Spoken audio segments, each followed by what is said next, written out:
기구한 팔자를 타고 태어나는 사람이 정말 있을까요? 제 생각은 맞다입니다. 그 기구한 인생을 30년이 넘는 세월 동안 살아온 사람이 바로 저라는 생각 때문이죠.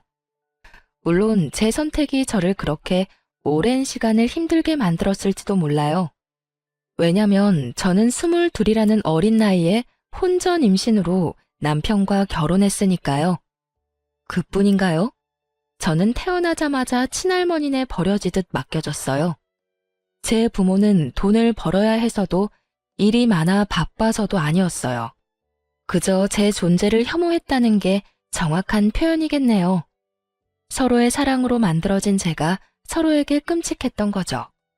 그래서 저는 제 부모의 생사도 모른 채 살았어요. 하지만 괜찮았습니다.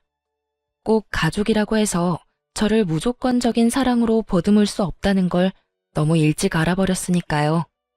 그리고 제가 할머니네에서 자랐기에 남편과도 만날 수 있었잖아요. 저는 남편과 어렸을 적부터 동네 놀이터에서 참 많이 놀았어요. 7살쯤 됐을 땐가 혼자 놀이터 그네를 타고 있던 제게 남편이 먼저 다가와서는 자기도 오늘 혼자라며 같이 놀자고 손 내밀어 준 게 깊은 인연까지 이어졌어요. 남편은 저보다 1살 많은 동네 오빠였고 주변을 잘 챙기는 섬세하고도 마음 따뜻한 사람이었죠. 제 나이 18에 저에겐 전부였던 할머니가 세상을 떠난 뒤 저는 홀로 서기를 해야 했어요. 그때 남편이 큰 위로가 되어주었고 의지도 많이 했어요. 괜찮아. 다 괜찮을 거야. 내가 네 곁에서 앞으로도 쭉 함께 할게.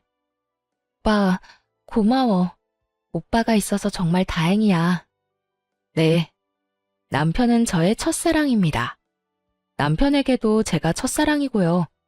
그래서 저는 어린 나이에 남편의 아이를 가지게 되었을 때조차 두려울 것이 없었어요. 남편은 임신 사실을 알자마자 잘 다니던 대학까지 자퇴하며 저를 책임지기 위해 노력해 주었거든요.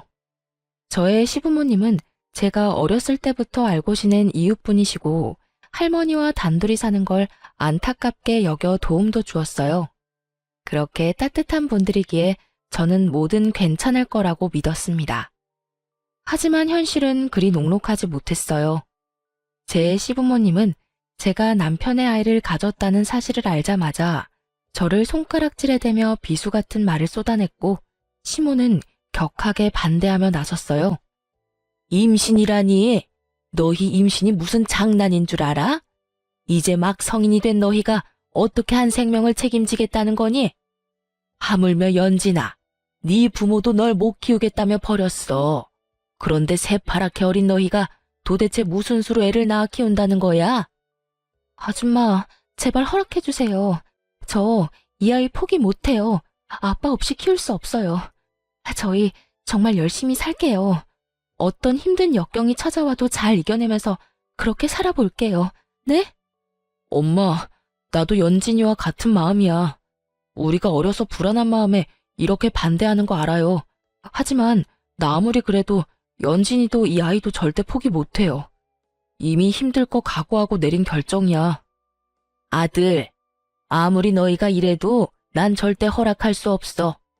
애를 포기한다면 내가 어떻게든 뭐라도 해서든 도우마. 하지만 이건 아니야. 연진아, 내 아들 앞길 막지 말아주렴. 우리 아들 그 유명한 대학을 척척 붙는 똑똑한 아이야. 앞으로 얼마나 더 대성할지 기대되는 그런 아이란 거 알잖니? 너와 내 아들은 태생부터가 달라. 가야 할 길이 다르다고. 아줌마, 저도 오빠한테 너무 미안하고 아줌마 아저씨께 너무 죄송해요. 하지만 저도 이 아이만큼은 무슨 수를 써서든 지키고 싶어요. 제발, 제발 저희가 아이를 지킬 수 있게 도와주세요. 정말 말이 안 통하는 애구나 너. 애미 애비 없이 자란 것들은 이게 문제야. 사리분별도 못해 지 분수도 몰라. 어쩌라는 거니? 내 아들만큼이나 너도 공부 잘했다며 그런 애가 이리 물러터지고 멍청해서야 되겠어? 막말로 감히 너 같은 게 내 아들의 아이를 가졌다는 것부터가 말이 되느냔 말이야. 엄마, 심란한 마음을 모르는 건 아니지만 그렇게 말하는 건 정말 아니지. 내가 뭐 얼마나 대단한 사람이라고 그런 말까지 해?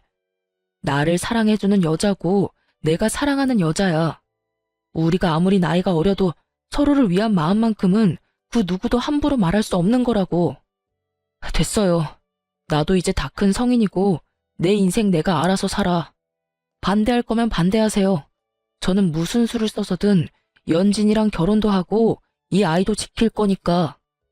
저희는 시부모님의 반대에도 무릅쓰고 임신 4개월 차에 혼인신고까지 했어요. 참 무모한 선택이 아닐 수 없었죠. 하지만 우리 아이를 지키기 위해서라면 저희는 모든 걸 감내할 준비가 되어 있었어요. 그렇게 제 남편은 시부모님까지 등지면서 저와 아이를 지켰고 또 희생했어요. 자식 이기는 부모 없다고 결국 제가 시댁의 며느리로서 발 들일 날이 오긴 하더군요. 물론 아이를 출산하고도 한참 후였어요. 그 시기는 아이가 돌무렵 되었을 때였고 또 제 남편이 사고로 세상을 떠난 후였습니다. 시모가 저를 시댁에 발들이게 한 이유는 가까이 두고 평생을 원망하기 위함이었어요. 시모에게 저는 자신의 아들을 사지로 내몰아버린 천하의 나쁜 것이었거든요. 니까짓 게 뭐라고? 저 아이가 대체 뭐라고? 네가 내 아들 목숨을 하찮게 만든 거야. 알아? 죄송해요. 너무 죄송해요. 죄송? 사과하면 넌 끝이겠지. 네가 자식 잃은 부모 심경을 알 리가 있겠니? 나쁜 것. 잘못될 거라면 너나 잘못되지 그랬어. 일찍이 네 할머니나 따라갈 것을. 당신 이제 그만해. 시끄럽기만 하지. 제가 그런 말을 들은들 이미 떠난 아들이 살아 돌아오는 것도 아니잖소. 연진이 넌 꼴도 보기 싫으니 내 눈앞에 띄지 마라. 시모는 돌아가신 할머니를 운운하며 끝도 없이 저에 대한 미움을 쏟아냈어요. 그리고 그 미움의 크기만큼 시집살이 또한 어마어마했습니다. 시부는 저를 보고 싶어 하지도 않았고요. 그럼에도 저는 시댁에 매일같이 시댁을 가야 했죠. 홀로 그 아이를 키워내면서도 시댁의 잡일까지 도맡아 하며 어떻게든 살아내기 위해 고군분투했어요. 시댁 냉장고 청소며 화장실 청소 같은 집안일을 거두는 건 물론 시모의 심부름까지 하면서 시댁의 가정부처럼 지냈어요. 그렇게 지내면서도 아이와 제 입에 풀칠할 돈도 벌어야 했고요. 아직도 잊히지 않는 가슴에 맺힌 일이 몇 개 있어요. 그날은 제가 남편의 첫 기일을 보내고 얼마 뒤의 일입니다. 아이가 막 2돌이 지났을 때였어요. 한참 잔병치레를 많이 하던 시기라 퍽 하면 아프더라고요. 기관에 맡길 여건도 되지 않으니 아이를 들쳐업고 일을 했죠. 낮에는 뻔질나게도 시댁에서 저를 찾으니 밤에 할 수 있는 식당 일로 돈을 벌었어요. 그때도 아이를 업고 식당 설거지를 하고 있었고요. 밤 9시쯤 됐었는데 이상하게 그날따라 등이 뜨뜻한 거예요. 저는 혹시나 하는 마음에 아이를 살짝 내려 이마를 만져봤어요. 그런데 애가 이마랑 몸은 불덩이처럼 펄펄 끓고 손발은 얼음장처럼 찬 거예요. 사장님, 아이가 지금 열이 펄펄 나요. 저 얼른 병원 좀 다녀올게요. 어머, 그러네. 가게 신경 쓰지 말고 어서 다녀와요. 저는 사장님께 양해를 구한 뒤 그 길로 급히 응급실로 향했어요. 원래도 열에 취약한 편이라 열 경련이라도 일으킬까 어찌나 무섭던지 아이는 요로 감염에 걸렸던 거더라고요. 바보같이 먹고 사는 것만 신경 쓰느라 애가 아파가고 있던 것도 눈치 못 챘네요, 제가. 설상가상으로 며칠 입원 치료가 필요하다더라고요. 정말 싫은데 먹고 살 돈도 빠듯하니 병원비 걱정이 절로 들었어요. 그런 제 자신이 그날따라 어찌나 못나고 또 밉던지 모릅니다. 입원실에 자리가 나길 아이와 기다리며 응급실에서 수액을 맞고 있을 때 시모에게 연락이 왔어요. 그때 시각이 밤 11시가 훌쩍 넘었던 터라 의아했죠. 평소에는 그 시간에는 한참 자고 있을 때니까요. 시모가 연락한 이유는 다음날 점심때쯤 집에 손님이 오니 아침 일찍 와서 대청소도 하고 음식 준비도 하라는 거였어요. 저는 시모에게 아이가 입원해서 내일은 도울 수 없다고 말했어요. 그런데 제 말을 듣고는 시모가 난리를 쳐댔어요. 너는 도대체 애를 어떻게 키우길래 요로 감염애를 다 걸려? 그 아이 지키게 해달라고 애원할 땐 언제고 이제 태어났으니 막 키워도 된다 이거냐? 내 아들의 하나뿐인 핏줄이야. 너같이 천박한 것과는 급이 다른 아이라고. 제가 아이를 좀 더 신경 썼어야 하는데 그러지 못했나 봐요. 그래도 이맘때 아이들이 요로 감염에 간혹 걸리기도 한다고 해요. 며칠 입원해서 잘 치료받으면 금방 좋아진다고 선생님께서 그러셨어요. 그러니까 너무 걱정 마세요, 어머님. 입원했으니까 당연히 그러겠지. 내 아들도 죽여놓고 내 손주까지 잘못되면 네가 목숨 부지하고 살 수나 있을 줄 알아? 네 몸 건사하지 말고 넌 하나 남은 우리 집안 핏줄만 챙겨. 알겠니? 네, 그럼요. 어떻게 지키 나이인데요. 제가 좀 더 잘 살필게요. 저는 시모가 애가 아픈 것 때문에 야단을 친 게 처음이라 조금 당혹스러웠어요. 하지만 우리 아이에게 애정이 전혀 없지는 않았다는 생각에 기분이 나쁘지만은 않더라고요. 아니, 정확히는 그 순간 처음으로 안도감이 들었던 것 같아요. 그런데 시모는 이런 제 마음을 짓밟는 말을 이어갔고 참지 못한 저는 결혼 이후 처음으로 시모에게 화를 쏟아냈어요. 너는 하필이면 이럴 때 애를 아프게 만들어. 너가 와서 청소를 안 하면 이 넓은 집을 누가 청소하냔 말이야. 진짜 짜증나 죽겠네. 왜 너는 애 간수도 못해서 나한테까지 피해를 주니? 당장 내일인데 어쩌면 좋아 정말. 아무튼 내 인생에도 내 아들 인생에도 걸림돌밖에는 안 되는 계집애라니깐. 어머님께서 속상하신 마음 모르는 건 아니지만 제가 아프게 만든 건 아니잖아요. 그저 이 나이 때 애들이 자주 아프면서 크는 것뿐인걸요. 너 지금 내 말에 말대꾸하는 거니? 네가 정말 미쳤구나. 가뜩이나 내일 손님 맞이가 엉망이 될 판이라 성질나 죽겠는데 지금 나랑 말장난이라도 하자는 거야? 너가 애 똑바로만 잘 키워도 이런 일 없지 않니? 뭘 잘했다고 말대꾸야 말대꾸가? 예, 이게 다 네 탓이니까 애를 간호사한테 맡기든 입원실에 같이 입원해 있는 보호자한테 맡기든 요령껏 맡기고 와서 네가 다 준비해. 알겠어? 어머님, 저도 그동안은 죄스러운 마음에 어머님께서 시키는 대로 다 했지만 이번만큼은 못하겠어요. 어머님한테는 뭐가 더 중요한지 모르겠지만 저한테는 지금 우리 아이보다 더 중요한 건 없어요. 남들도 어머님처럼 굴진 않아요. 아픈 애를 남한테 맡기라는 망발은 안 한다고요. 어머님 댁이고 어머님 손님이니까 어머님께서 직접 해결하세요. 뭐야? 애가 아픈 게 아니라 네 머리가 어떻게 된 거 아니니? 그렇지 않고서야 겁대가리 없이 이렇게 함부로 입을 놀릴 리가 없지. 어디 감히 나한테 언성을 높이는 것도 모자라 따박따박 말대답질을 해? 너 내 손에 죽고 싶어 환장했니? 밤낮 없이 손에 물 마를 날 없이 홀로 악착같이 버티며 살고 있는 제게 엄마 자격 운운하는 것도 모자라서 아픈 애는 안중에도 없으신 분을 위해 제가 왜 뭔가를 해야 해요? 저요, 남편 먼저 보내고 어머님께 제 딴엔 그동안 최선을 다했어요. 그런 제 노력은 안중에도 없는 분께 이런 말까지 들으면서 무엇을 해드리고 싶지 않아요. 그러니까 앞으로는 제게 어머님 할 일 떠밀지 마세요. 아셨어요? 그동안 쌓여있던 묵은 감정을 이렇게라도 털어내고 나니 체증이 쑥 내려가는 것만 같았어요. 하지만 제 이런 반항을 시모는 참을 수 없었나 봐요. 아이가 입원할 병원을 어떻게 알았는지 응급실에 들이닥쳐서 다짜고짜 제 뺨을 내리쳤어요. 그것도 수도 없이 말이에요. 병원 직원들이 뒤늦게 말리고서야 시모는 내리치는 걸 멈추고는 돌아갔어요.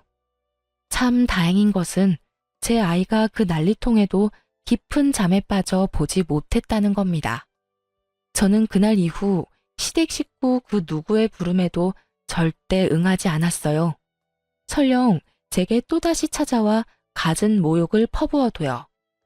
그간 제가 노력했던 것으로 며느리 몫은 했다고 생각했고 앞으로는 이런 취급받지 않고 저와 아이만을 위해 살기로 마음먹었거든요. 그것만이 저도 아이도 행복할 수 있는 길이라고 여기면서요. 그렇게 홀로 아이를 키우며 삶을 꾸려가다 보니 어느덧 아이는 5살이 되었어요. 그리고 조금은 안정적인 패턴을 가질 수 있었어요. 아이가 클수록 아픈 것도 조금 덜하고 손 가는 일도 덜하니 차츰차츰 상황이 좋아지더라고요. 평일이면 여전히 캄캄한 저녁이 되어서야 어린이집에서 하원할 수 있었지만 주말만큼은 저도 아이도 온종일 함께 시간을 보낼 수 있었어요. 저는 그 삶이라도 더없이 행복했어요. 아이에게는 늘 미안한 마음이 컸지만 씩씩하게 잘 자라주는 아이의 모습이 위안이 되었거든요. 그리고 제게 설레이는 감정을 느끼게 해주는 사람도 생겼어요. 물론 아이 때문에 깊은 관계까지는 생각해보지 않았지만 그래도 이제는 남들 사는 것처럼은 사는 것 같았어요. 앞으로도 이렇게 잔잔하게 흐르길 바라기도 했고요. 그렇지만 언제나 시련은 불시에 찾아와 제 삶을 흔들곤 하죠. 시모는 어디서 어떻게 제 소식을 전해 들었는지 제 직장까지 찾아와서 저를 기다리고 있었어요. 그러고는 저를 발견하자마자 제게 성큼 다가와서는 삿대질을 해대며 언성을 높였어요. 어디 내 아들의 애까지 낳아 키우고 있는 몸으로 다른 남자 만날 생각을 해? 네가 연락 끊으면 내가 네 소식도 모를 줄 알아? 순수한 내 아들 꼬여내서 임신부터 한 천박한 것이 그새를 못 참고 아무 남자 품이나 찾아대는 꼴이라니. 당장 정리해, 당장! 제 아이 손 닿아 본 적도 없는 분이 참견할 일은 아니지 않나요? 그것도 제 직장까지 와서 가타부타 하는 건 더더욱 무례한 태도고요. 그리고 전 단연코 천박한 행동한 적 없어요. 내 아이에게 떳떳한 부모로 살기 위해 기를 쓰고 노력 중이거든요. 내 인생 내가 알아서 해. 당신이 관여할 문제가 아니라고. 이 버르장 머리 없는 것이 내 아들 그렇게 만들어 놓고 내가 너만 행복하게 둘 것 같아? 두고 봐. 벼랑 끝까지 쫓아가서라도 널 가만두진 않을 테니까. 그거 알아요? 과거에 묶여 사는 당신이 내 눈에는 그저 가여울 뿐이야. 그래, 당신도 자식을 뒀던 부모니까 여전히 내가 밉겠지. 하지만 그렇다고 해도 변하는 건 없어요. 행복하지 못한 사람은 당신뿐일 거라는 걸 저는 알거든요. 누군가를 미워하면서 산다는 것만큼 지옥 같은 삶도 없잖아요? 다시는 제 인생에 참견질하지 마세요. 저 역시 참고 넘기는 것도 이번이 마지막이니까요. 하지만 제 말이 시모에게 불을 지폈어요. 제가 마음을 나누기 시작한 그 남자까지 찾아냈더라고요. 그러고는 그 남자에게 얼마나 제 험담을 했는지 몰라요. 그 남자는 저를 믿었기에 흔들리지 않았지만 그 사람의 말을 빌려 시모가 했던 말을 설명해보자면 저더러 걸레짝이 따로 없는 난잡한 여자라고 했다고 해요. 심지어는 아이의 아빠가 견디지 못하고 도망을 갔다는 허무맹랑한 말까지 지어내면서 저를 모욕했고요. 그렇게 꼬박 한 달을 저와 좋은 감정을 나누던 그 남자를 찾아가 저와 헤어지라며 복가됐더라고요. 저는 결국 그 남자에게 피해를 주고 싶지 않아 먼저 관계를 정리했어요. 그 남자는 괜찮다고 했지만 저는 괜찮을 수 없었으니까요. 그렇게 헤어지고 나니 시모는 나를 또 찾아왔어요. 그러면서 하는 말이 참 유치하기 짝이 없었죠. 이제야 자기가 두 발 뻗고 편히 잠들 수 있겠다는 거예요. 제가 느끼는 행복이 조금 더 멀어졌다는 게 그 이유였고요. 그래도 남자와의 관계가 정리되었으니 다시는 같은 이유로 시모를 마주할 일이 없겠구나 싶은 생각 때문인지 마음이 불편하기만 한 건 아니었어요. 하지만 제 생각과는 달리 그 후에도 저는 시모를 마주해야 했어요. 제가 또 다른 남자한테 꼬리칠지 모른다며 저를 감시하기 시작했거든요. 그런데 문제는 제 일거수일투족을 전부 확인하려 들었다는 겁니다. 대놓고 제 생활에 참견질을 해댔어요. 초반에는 저러다 말겠지 생각하고 무시했지만 시간이 흐를수록 도를 넘어서는 심호로 인해 저는 직장까지 옮겨야 할 정도로 시달려야 했어요. 심호와 직장이 무슨 연관이 있다고 직장을 옮기나 싶으신가요? 제 직장에 매일 찾아와 죽치고 앉아있는 통에 심호의 존재를 모르는 사람이 없었어요. 그뿐인가요? 점심 식사할 때도 제 주변에 남자 동료가 있는 모습만 봐도 불이 나게 달려와서는 못나게도 굴었다고요. 얘가 어떤 애인 줄 알고 같이 다니고 그래요? 얘가 사람 잡아먹는 팔자야. 오래도록 목숨 부지하고 싶으면 절대 근처도 가지 말아야 한다고. 아주머니는 누구신데 그런 말씀을 하세요? 혹시 연진 씨 아는 분이야? 내가 저 요망한 것이 죽인 남자 엄마 되는 사람이요. 그러니까 내 말 허투루 듣지 말고 명심해요. 심호의 이런 언행은 꽤 오랫동안 지속되었고 그러다 보니 점점 저에 관한 나쁜 소문이 퍼져갔죠. 나중에는 어처구니 없게도 제가 돈 때문에 남편을 해코지했었단 추문까지도 돌았다니까요. 이런데 제가 어떻게 직장 생활을 이어갈 수 있었겠어요. 결국 저는 퇴사를 하고 며칠 동안 깊은 고민에 빠졌어요. 어떻게 해야 이 일을 다시는 당하지 않을까 하는 고민이요. 그러다 내린 결론은 그간 고생하며 한 푼 두 푼 모아놓은 돈이 있으니 조금 더 모험적으로 돈을 벌어보자는 생각이 들었고 저는 인생에 처음으로 영업을 해보기로 했어요. 동분서주하며 해야 하는 일이니까 심호가 저를 매번 따라다닐 수는 없을 테니까요. 그리고 아이가 커가면서 드는 비용도 점점 늘어나니 이번 일을 기회 삼아 더 적극적으로 살아보자 싶기도 했고요. 또 아이의 교육적인 부분도 앞으로는 더욱 신경 써야 할 부분이라고 여겼기 때문에 금전적으로나 시간적으로 뭐든 여유가 있길 바랬어요. 그래서 저는 교육 분야의 직종을 골라 제 성실함, 절실함만 믿고 도끼를 품고 일에 전념했습니다. 그 덕인지 저와 잘 맞았던 건지 저는 이전의 벌이와는 비교도 되지 않을 만큼 벌이가 좋아졌어요. 물론 심호도 이직 후 접점이 많이 사라졌고요. 하지만 그중 가장 좋았던 건 월세를 살며 전전하던 저와 아이는 영업직을 선택해 일한 지 딱 1년 만에 제 첫 집을 마련했다는 거예요. 그런데 제 소식을 어떻게 알았는지 한동안 옷깃 한 번 스친 적 없던 심호가 또다시 저를 찾았어요. 하지만 이번만큼은 특이한 부분이 있었어요. 바로 평소 저를 무시하고 또 경멸하던 말투가 아닌 세상 고분고분하고 나긋한 말투를 쓰며 저를 다 이해한다는 듯 말하더라고요. 잘 지냈니? 얼마 전에 우리 아들이 꿈에 나온 게 아니겠니? 그런데 이상하게 너희 생각이 나잖니? 그래서 얼굴이나 보자 싶어 와봤다. 저희가 이사한 곳은 어떻게 하셨어요? 그렇게 직장까지 옮기게 만들어 놓고 아들이 꿈에 나와서 제 뒤라도 캐셨어요? 어머, 왜 이리 날이 서 있어? 내가 널 어떻게 하려고 찾아온 건 아니야. 직장까지 옮기게 했던 건 유감이다. 그래도 당시에는 네가 마음고생을 좀 했어도 어쨌든 결과가 좋으니 그게 다 내 덕이잖니. 그게 어떻게 어머님 덕이에요. 제가 이 악물고 뛰며 버틴 덕이죠. 찾아오신 용건이 뭔가요? 이런 시시콜콜한 이야기나 하자고 찾아오신 거 아니잖아요. 이런 시시콜콜한 이야기 하려고 온 거야. 그런데 우리 손주를 못 봐서 어쩐다니? 이번 주에 애 보고 싶으니까 데리고 한번 집으로 와라. 내 손수 차려 우리 손주 챙겨 먹이고 싶으니 말이야. 내키지 않아도 와. 네가 싫다고 천륜까지 네가 어찌하려 들지 말고. 너도 와서 같이 식사나 하자꾸나.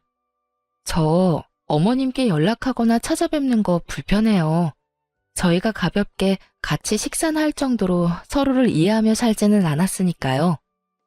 예, 나도 알아. 온다고 연락하기 불편하면 너 편할 때 언제든 오렴. 이번 주는 내내 식사 준비를 해놓을 테니. 심호가 찾아와 이 말을 했을 땐 이 양반이 또 무슨 꿍꿍이가 있어서 이러나 하는 생각이 강했어요. 앞으로는 다시는 이런 연락을 하지 말고 찾아오지도 말라 당부하기 위해 이번이 마지막이라 생각하며 다음날 일찍 시댁에 들렀어요. 그런데 제가 이 관계를 끝내기 위한 말을 꺼내기도 전에 시모가 황당한 소리를 짓거리더군요. 잘 왔다. 그런데 우리 손주는 어디 가고 너만 왔니? 제가 어머님께 드릴 말씀이 있어서 데리고 오지 않았어요. 그러니? 아쉽네. 네가 할 말이 뭔지는 대충 짐작이 가니 내가 먼저 말하마. 너 돈 좀 만지는 거 내가 다 안다.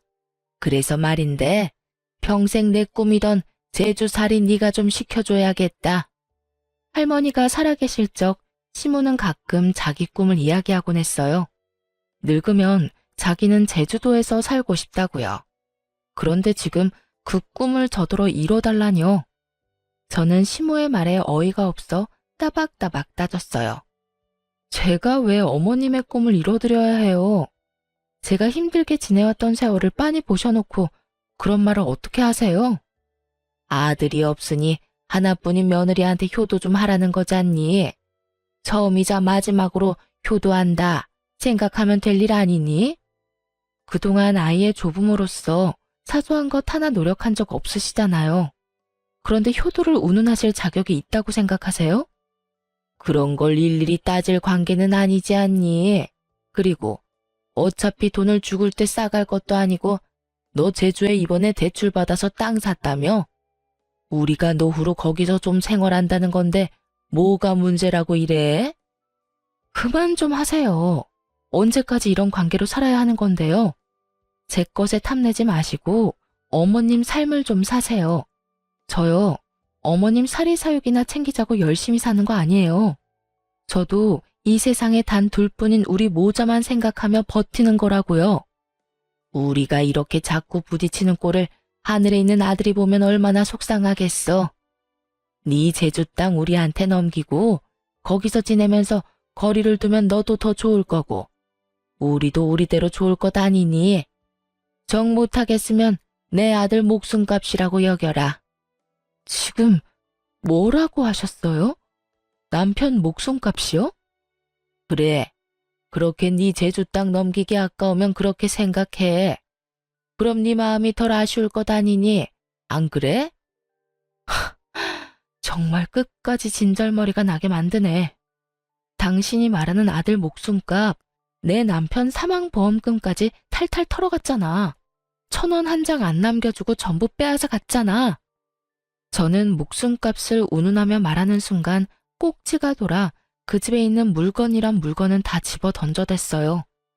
그 모습에 잔뜩 겁먹은 시모는 제가 찾아와 난장을 부린다며 시부에게 연락했어요. 뒤늦게 연락받고 달려온 시부는 다짜고짜 제 얼굴에 손을 댔습니다. 아무리 나이 드신 분이라도 남자의 힘을 당해낼 재간 없이 몸의 균형까지 잃고 넘어졌어요. 어찌나 서럽고 아프던지 눈물이 속절없이 흘렀어요. 시부는 그런 저를 향해 정신 나간 미친 사람 취급을 했죠. 세상을 떠났어야 할 사람은 내 아들이 아닌 너였어야 했는데 이렇게 끝까지 우리와 악연일 거면 네가 처음부터 우리 집에 발도 못 들이게 했어야 했다고. 그러게요. 아버님 말씀대로 제가 이곳에 발도 들이지 말았어야 했는데 너무 어려 그러질 못했던 게 한이네요. 어디서 너 같은 것이 굴러들어와서 이 집안을 풍비박산을 내야 멈출 요량이냐? 그 전까진 그냥 얽히지 말자고만 생각했어요. 그런데 지금부터는 아니네요. 당신 말처럼 이 집안이 풍비박산 나는 꼴을 내 두 눈으로 꼭 보고 말 거야. 상황에 이렇게까지 극에 치닫자 저도 정말 악에 바치는 거예요. 그래서 결심했어요. 제가 이 집 인간들에게 당했던 것들을 고스란히 되갚아주겠다고 말이에요. 그리고 다음 날부터 저는 예전에 시모가 제 뒤를 열심히도 캔 것처럼 똑같이 시모의 뒤를 캐기 시작했어요. 못된 사람이니 뒤 구린 일 하나쯤은 할 거라고 생각했는데 아니나 다를까 얼마 뒤 충격적인 정보를 얻게 되었습니다. 시모가 유흥업소를 들락이고 있다는 사실이었어요. 시부 앞에서는 예나 지금이나 고고하고 여리한 척을 해대더니 뒤에서는 이렇게 지저분하게 호박씨를 까고 있던 거였어요. 저는 이 사실을 알고는 더욱 집요하게 팠어요. 그러면서 알게 된 건 시모가 그 유흥업소를 손님이 아닌 사장으로 들락거리고 있었다는 거예요. 저는 이것을 증명할 모든 증거를 모았어요. 그렇게 시모의 뒤를 캔 지 딱 한 달이 되던 날, 유흥업소에서 나오던 시모와 제가 딱 마주하게 되었고, 나를 바로 알아본 시모는 사색이 되었어요. 너, 네가 여긴 어떻게? 어떻게 오긴요. 제 두 발로 걸어왔죠. 그렇게 저더러 요망하다더니 어떻게 이런 요망한 짓을 벌이고 계셨던 거죠?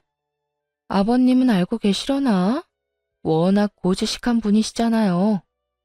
예, 제발 모른 척 해주면 안 되겠니? 네 말대로 네 시아버지는 몰라. 알면 정말 큰일 난다고.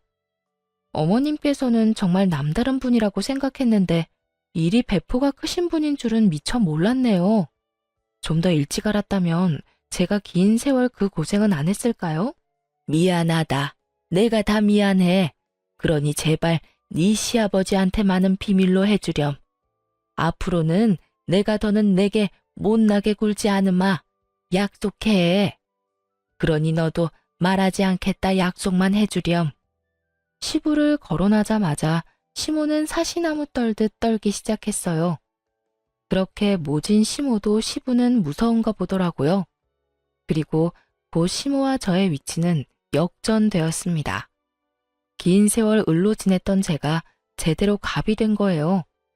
시모가 저를 대하는 태도가 그걸 증명하듯 제게 매달렸고요. 저는 그런 시모에게 제게 제주 땅이 있다는 걸 어떻게 알았냐 물었어요. 그러자 시모가 우물쭈물하다 어쩔 수 없다는 듯 체념한 표정으로 털어놓았어요. 네 정보 아는 것쯤이야 별일도 아니더구나. 돈만 있으면 요즘은 원하는 걸 다 얻을 수 있는 시대지 않니? 알고는 있었지만 이렇게 직접 들으니 썩 유쾌하지는 않네요. 뭐 괜찮아요. 이제 더는 제주살이를 요구할 일은 없을 테니까요. 그렇죠? 그럼 당연하지. 네가 내 비밀만 지켜준다면 평생 입 다물고 살래도 내가 살 거야. 그렇고 말고. 그럼 그 비밀을 지켜주는 조건으로 저희 집 집안일을 좀 책임져 주셨으면 해요. 아시다시피 제가 영업에 육아에 눈코 뜰 새 없이 바쁘잖아요. 싫다고 하시면 곧장 아버님께 가고요. 누가 싫다고 하니? 좋아. 나는 너무 좋구나. 처음으로 손주 할머니 노릇에 며느리 챙기는 시어머니 노릇하는 건데 싫을 리가 없잖니? 내일부터 당장 하마. 이 비밀로 인해 시모는 시부에게 말하지 않는다는 조건으로 제가 시댁에서 잡일을 도맡아 했던 것처럼 시모도 우리 집에서 집안일을 거들었어요. 거기다 시모는 언제 어디고 제가 부르면 제깍제깍 달려오는 성의까지 보였어요. 제가 아이 픽업 시간에 일이 겹쳤을 때마저 시모는 자기가 먼저 걱정 말고 편히 일하라며 나서기까지 하더라고요. 참 양육강식이라는 게 이런 말이었구나 새삼 느꼈네요. 그제야 시모가 왜 그리도 저를 부려먹었나 이유를 알게 됐어요. 참 저를 대신해 일을 해준다는 게 이리도 편하고 좋다는 걸 몸소 느끼게 되었으니 말이에요. 그런데 그렇게 지내던 중 저는 시모에 대한 정말 큰 비밀을 알게 되었어요. 그날은 제가 월차를 쓰고 집에서 쉬는 날이었죠. 시모는 어김없이 제 집에 와서 일을 해주고 있었고요. 시모가 잠시 소파 위에 핸드폰을 두고 쓰레기를 버리러 간 사이에 전화 한 통이 걸려왔어요.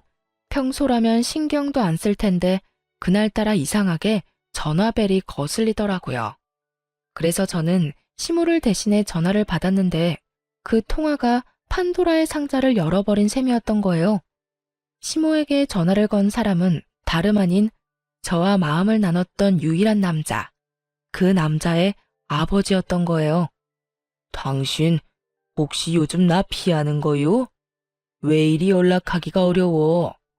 당신 며느리와 내 아들까지 떼어내가면서 이어온 인연인데 요즘 왜 이리 소홀히 굴어요? 내가 뭐 잘못한 거요? 아니면 나한테 서운한 게 있어? 여보세요? 듣고 있어요? 저는 너무 놀란 마음에 무작정 전화를 끊어버렸어요. 그런데 딱 그 타이밍에 시모가 현관을 열고 들어오더군요. 저는 그런 시모에게 도대체 밖에서 뭘 하고 다니냐며 따져 물었어요.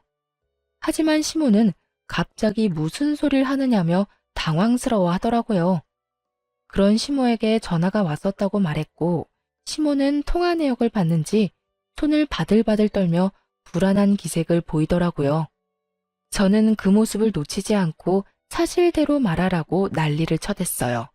그러자 시모도 깊은 숨을 몰아쉬고는 입을 열었습니다.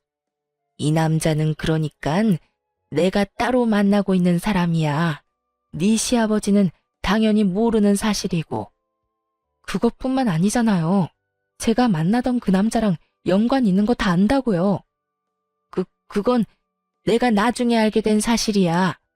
혹시라도 내 외도 사실을 네가 알게 될까 겁이 났어. 그래서 나도 어쩔 수가 없었다는 말이야. 하필이면 어머님께서 외도를 하고 있었는데 그 남자가 저와 마음을 나눴던 그 남자의 아버지였다고요? 그래서 어머님의 그 난잡한 사랑을 지키기 위해 저에 대한 갖은 험담을 쏟아내면서까지 갈라놓으려고 했고요? 그래, 외도도 내가 하면 로맨스인 것 아니겠니? 너도 어떤 남자인지 그의 아들을 경험했으니 알 것 아니니? 아들은 아버지를 보고 배우는 거잖니. 그런 다정한 사람을 나라고 어떻게 포기했겠어? 어차피 넌 어린아이가 있으니 포기하기 쉽잖아. 난 하나뿐인 내 아들도 떠나버린 후라 기댈 곳이 필요했을 뿐이야. 저는 그제야 시모가 저와 마음을 나눴던 그 남자를 한 달 꼬박 괴롭혔던 이유를 알게 되었어요. 시모가 이리도 난잡하고 지저분한 사람이라는 걸 이렇게까지 모든 사실을 알게 되고서야 몸소 느꼈네요. 저는 그동안은 느끼지 못했던 배신감마저 들었어요. 더는 시모의 비밀을 빌미로 시모와 같은 짓을 하지 않기로 마음 먹었어요. 그 길로 저는 시부에게로 향했습니다. 그리고 제가 알고 있는 시모에 관한 모든 진실을 밝혔어요. 하지만 시부는 저를 미움의 시선으로만 바라보았고 여전히 그런 시선으로 바라보기에 제 말을 믿으려 하지 않았어요.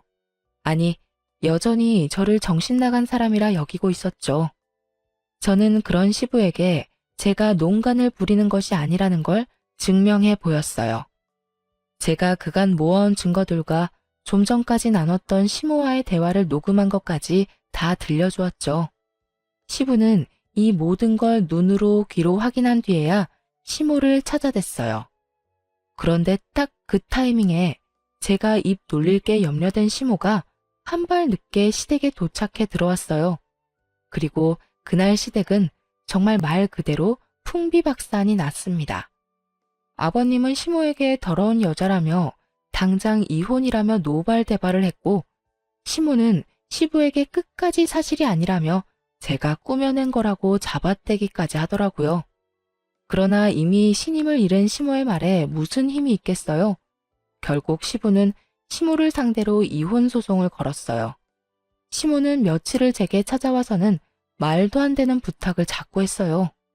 제발 네 시아버지한테 가서 네가 거짓으로 만들어낸 거라고 한 번만 말해주렴. 응? 어머님, 사실을 거짓이라 말하는 것도 죄예요. 저는 어머님과 같은 죄를 지으면서까지 어머님 편에 서고 싶지 않아요. 내가 꼭 걸리면 안 되는 일이 있어서 그래. 그걸 알면 정말 끝이라고. 그러니 제발 나 좀 살려줘. 나 좀 도와줘. 얼마 뒤 저는 시모가 시부에게 걸리면 안 된다는 게 뭔지 알게 됐어요. 시모가 업소 운영을 위해 시부 이름으로 몰래 대출을 받았던 거였죠. 그리고 시모의 우려처럼 시부에게 이 사실을 걸리고 말았어요. 시모는 재산 분할은 당연하고 대출 빚의 위자료까지 어마어마한 돈을 시부에게 줘야 했어요. 이런 일을 겪은 시모지만 교훈은커녕 저를 향한 원망만 커졌어요. 자기가 이혼당한 이유가 다 저 때문이라는 탓을 했거든요. 아이를 제게서 빼앗을 거라며 갖은 쇼를 벌인 것은 물론 나중에는 저를 찾아와 제 뺨을 내려치기까지 했어요. 하지만 저라고 언제까지 그런 인간 같지도 않은 사람한테 당하고 맞고만 있겠어요? 저도 똑같이 시모의 얼굴을 갈기며 소리쳤어요. 가족이라면서 뒤에선 구린짓까지 서슴지 않았으면서 정작 그 가정이 깨지니까 속이 뒤집혀요? 당신이 이혼을 당한 이유는 당신의 욕심 때문이야. 나한테 와서 백날 이따의 짓을 해도 그건 변함이 없다고. 뭐야? 대파랗게 어린 것이 어디서 날 가르치려 들어? 처음부터 너만 없었다면, 그랬다면 다 내 마음대로 누리며 살았을 거라고. 이런 끝을 맞이할 내가 아니란 말이야. 가족을 속이고 살았으면서 당신 가정이 천년만년 화목할 줄 알았어? 사람을 업신여기니 당신도 말년에 그런 대우를 받은 거야. 알아? 다시는 내 앞에, 그리고 내 아이 앞에는 띄지도 마요. 너만 아니더라도 내 가정은 평화로웠다고.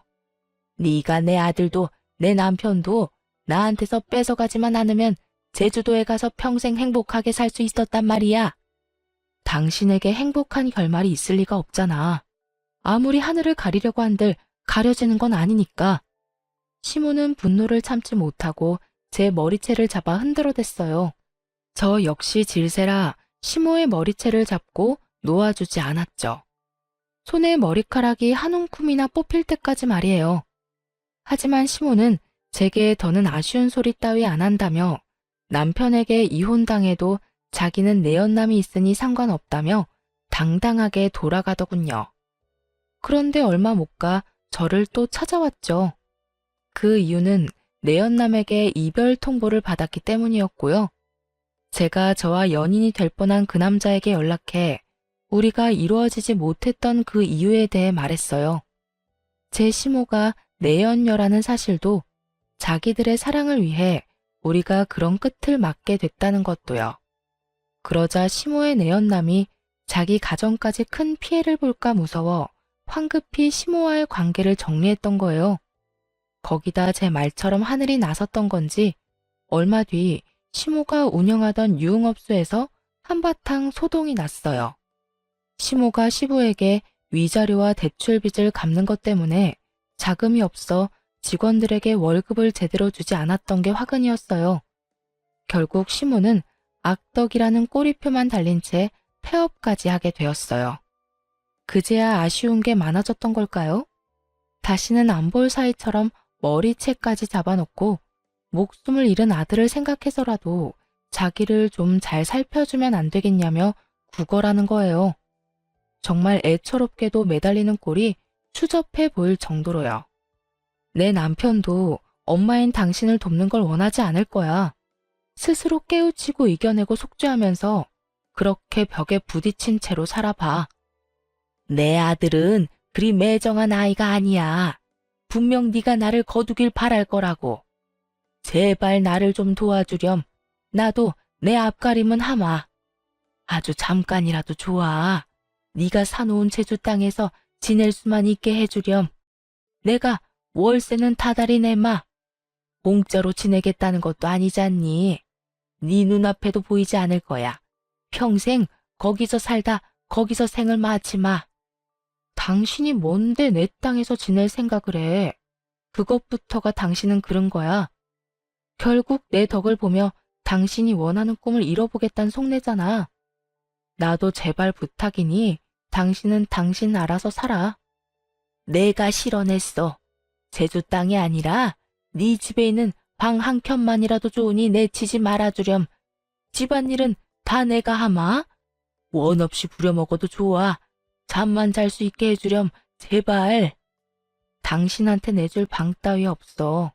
한 번만 더 찾아오면 신고할 줄 알아? 제발, 이제 우리 악연은 오늘이 마지막이길 바래.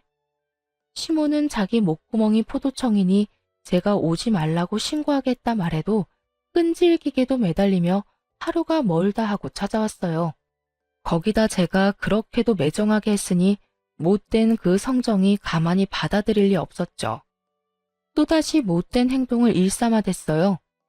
제가 망하는 꼴을 보고 말겠다며 제 직장에 아이가 다니는 기관까지 찾아가서는 제 전 직장에서 했던 짓을 또 해댔죠.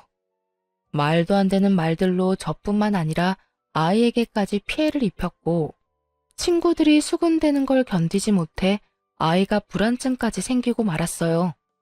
아이에게까지 해를 준 건 절대 용납할 수 없었기에 저는 시모를 상대로 고소했어요. 이걸 그냥 두면 앞으로 또 이러지 않으리란 법도 없잖아요. 시모는 법적 조치를 취하고서야 겁을 먹더라고요. 네 눈앞에서 완전히 사라질게. 그러니 제발 선처해 주렴. 내가 돈도 없고 집도 없는 와중에 처벌까지 받을 수는 없잖니. 내가 그동안 너를 우습게 여겼어. 사실이다. 하지만 이번만큼은 진심이야. 선처만 해주면 죽은 듯 살겠다. 약속하마. 내 아이에게까지 해를 입혀놓고 뭐? 선처? 마음 같아선 골방에 가두고 평생 못 나오게 하고 싶은 심정이야. 당신이 그간 내게 했던 만행들까지 어디 한번 제대로 죗값 치러봐. 시모는 자기 코가 석자라는 걸 느꼈는지 나중에는 제 아이에게까지 무릎 꿇고는 할머니가 잘못했다며 용서해달라고 빌었어요. 하지만 그런다고 잘못이 사라지나요? 저는 끝까지 봐줄 생각은 없었어요. 저는 모진 일을 당해도 제 아이만큼은 그러지 않길 바랬는데 이런 제 바람을 짓밟은 시모가 제발 감옥에서 썩길 바랄 뿐이었으니까요. 저는 끝까지 선처해주지 않았고 결국 시모는 몇 년치의 죗값을 그제야 제대로 처벌받게 되었습니다. 참 숨 쉴 틈 없는 모진 날의 연속이었어요. 지금 생각해보면 어떻게 그 모든 날을 버티며 이만큼 살아왔을까 신기하기도 해요. 아이와 함께 남편을 따라 이 세상을 등지면 어떨까 하는 생각이 들 정도로 힘든 날이 많았으니까요. 하지만 시댁과의 악연에 종지부를 찍은 후 2년이라는 시간이 더 흘렀네요. 저만큼이나 힘들었을 제 아이가 잘 버텨준 것이 너무도 감사하고 여전히 씩씩하고 단단하게 자라주고 있는 것이 대견하다고 느껴져요. 아이는 크면서 얼굴이 12번도 더 바뀐다는 말처럼 어렸을 땐 그리도 저를 쏙 닮았던 아이가 지금은 남편의 얼굴이 참 많이 닮아 있어요. 어쩌면 제가 힘든 그동안은 남편의 얼굴을 닮은 아이를 보며 힘들어할지 모를 저를 하늘이 배려해 준 것은 아니었을까 하는 생각까지 들어요. 제 아이는 남편을 닮아 똑똑하고 저를 닮아 억척스러운데 그래서 참 다행이지 않나 싶어요. 우리 아이도 저도 힘든 시기를 지나 지금은 충분한 행복을 누리고 살고 있거든요. 앞으로는 더욱 잘 이겨낼 수 있으리란 희망도 생겼네요. 아이는 저를 자신의 우주라고 표현해요. 저 역시 아이가 제 전부이며 저의 우주입니다. 우리는 앞으로도 서로에게 등대가 되어주고 또 우주가 되어주며 살아갈 거예요. 언제까지나 아이와 제가 단단히 살아갈 수 있도록 시청자분들의 많은 응원 부탁드립니다. 감사합니다.